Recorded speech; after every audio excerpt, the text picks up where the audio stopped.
bien, pour cette première entrevue de notre retour à Doucineau, eh bien, je reçois le directeur des affaires culturelles de Chartres. De la ville de Chartres. De la ville de Chartres, oui, Chartres, de la ville de Chartres.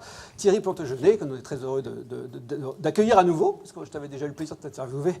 Eh bien, tu pourrais nous parler de toute la culture à Chartres. En réalité, c'est ton travail. Mais en fait, on va plus particulièrement parler du prieuré Saint-Vincent, où il se passe plein de choses, et en particulier de ce qu'on appelle le chemin des arts. Oui, le chemin des arts est un programme qui a été initié il y a plusieurs années à la ville de Chartres. Là, c'est la direction des affaires culturelles qui l'a repris depuis 2 ans en programmant dans notamment 2 lieux sur les 3, puisque le chemin des arts, c'est la valorisation du patrimoine chartrain, au bout du compte du style médiéval. N'oublions pas que la cathédrale, elle a été construite il y a 850 ans et qu'au moment où on a construit la cathédrale, on a fait travailler beaucoup d'artistes du moment. Donc l'idée du chemin des arts, c'est de promouvoir l'art contemporain, n'oubliant pas que le patrimoine de demain, on le construit aujourd'hui. Donc notre objectif, c'est bien d'inviter des artistes, en l'occurrence des plasticiens, pour qu'ils organisent, du moins qu'ils participent à des expositions, à la fois à la collégiale à la collégiale Saint-André, à la chapelle Saint-Aimant et au prieuré Saint-Vincent. Donc là, oui, c'est sur 3 lieux, c'est pas seulement le prieuré. Voilà, c'est sur 3 lieux. Et là, on va commencer au mois de mars la programmation au prieuré Saint-Vincent, puisque notre saison va de mars à décembre. On accueillera cette année 6 artistes. Et en l'occurrence, le premier sera Jean Dometti. Voilà, pour Sombre Dessin, c'est ça ? Sombre Dessin, mais alors c'est pas sombre du tout. C'est très classieux. En fait, c'est un homme qui est graveur de formation et qui travaille sur du papier au départ. Et il transforme ce papier, c'est-à-dire qu'il l'encolle sur des toiles. Il en fait déjà un objet. Et après, il les transforme encore à partir de pigments et à partir d'encre pour en faire des sculptures qu'il suspend. Alors voilà, au bout du compte, ce sont des œuvres en papier, mais qui pourraient ressembler à autre chose qu'à du papier. Voilà. Oui, parce que c'est la forme aussi. L'art contemporain, c'est beaucoup le travail sur des formes très variées et originales même. Oui, et c'est ça. C'est véritablement notre objectif. C'est pas simplement de promouvoir la peinture telle qu'on la voyait ou telle qu'on peut la trouver dans un musée des Beaux-Arts. C'est véritablement travailler sur toutes les formes aujourd'hui et les manières d'envisager l'art contemporain. Alors, photographie, tag, sculpture, dessin aussi.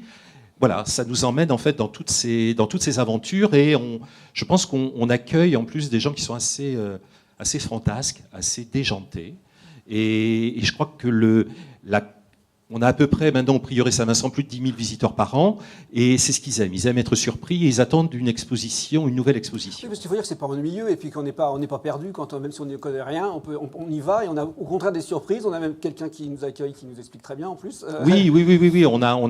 En plus, on essaye de travailler dans un contexte extrêmement professionnel, déjà par le choix, puisque avec Daphné Ben-William, qui est conseillère municipale, je peux vous assurer qu'on doit se faire chaque année au moins 25 ateliers pour découvrir des artistes. On essaye de les accueillir dans de bonnes conditions.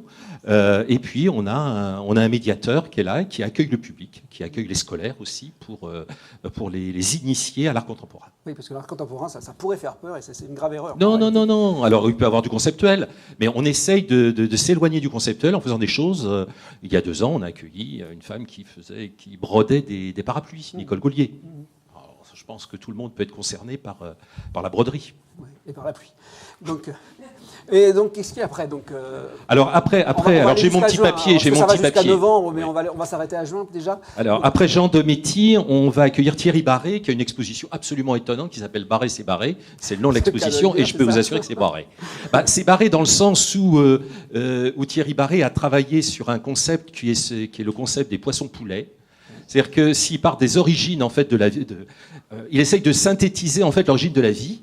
Donc partir du poisson et du poulet. Et alors on retrouve enfin ces personnages qui sont des poissons et des poulets dans quasiment toutes ses œuvres. Mais il fait écho, en fait, il va s'inspirer des grands, Géricault, Vermeer, Manet. À partir de là, donc, il a une image forte à défendre. Je veux dire, une image. Il a un tableau en tête. On pourra voir dans cette nouvelle exposition le radeau de la Méduse de Géricault. Mais alors, il reprend les personnages, il les peint, et après il va les photographier. Donc il faut une mise en scène Nous sommes allés à Montfort-l'Amaury il n'y a pas très longtemps voir un peu où est-ce qu'il avait créé son radeau de la Méduse. Un truc complètement étonnant. C'est-à-dire que, et alors, il peint, et après, il photographie. Et un tirage extrêmement, très, très bien fait. C'est très classieux aussi, c'est très brillant. Voilà la deuxième exposition. Et puis on s'est encore je peux continuer comme ça jusqu'au mois de décembre. Non, mais jusqu'au mois mais je me limite au mois de mai. Alors non, un mois de mai, c'est donc barré. Et puis après, on va accueillir François Monchâtre, qui est, je dirais, un artiste d'âge, qui est absolument inclassable. Certains le mettent dans l'art brut ou dans l'art singulier. Alors lui, il nous présente un personnage qui est son crétin à lui, qui pourrait être, vous savez, cette espèce de monsieur avec son attaché-caisse et son manteau qu'on voit partout, en fait, dans la vie urbaine. Et alors, lui, il a complètement démonté, ce personnage. Et à partir de là, il a construit des machines qui ne servent absolument à rien. Mais venez voir cet été, donc, au Prieuré Saint-Vincent, les machines de monsieur Monchâtre. Ça va vous faire poiler de rire, comme il le dit. Et surtout, ça va vous emmener assez loin dans une forme de résistance à notre vie. Côté pratique, on va sur le site de la ville pour on va sur le site de la ville quand on veut, jour et nuit, voilà. chartres.fr. On a tous les horaires, c'est ouvert toute l'année, sauf le lundi, et c'est ouvert tous les après-midi. Bien, ma foi, on est très heureux d'apprendre tout ça et on va aller voir. Hein, allez-y et venez. Aller voir, absolument, donc on ira. Et puis on va conclure parce que c'est déjà la fin de notre émission. Hein. On va retrouver un vivant, un poète, un mort, un chien pour un deuxième morceau.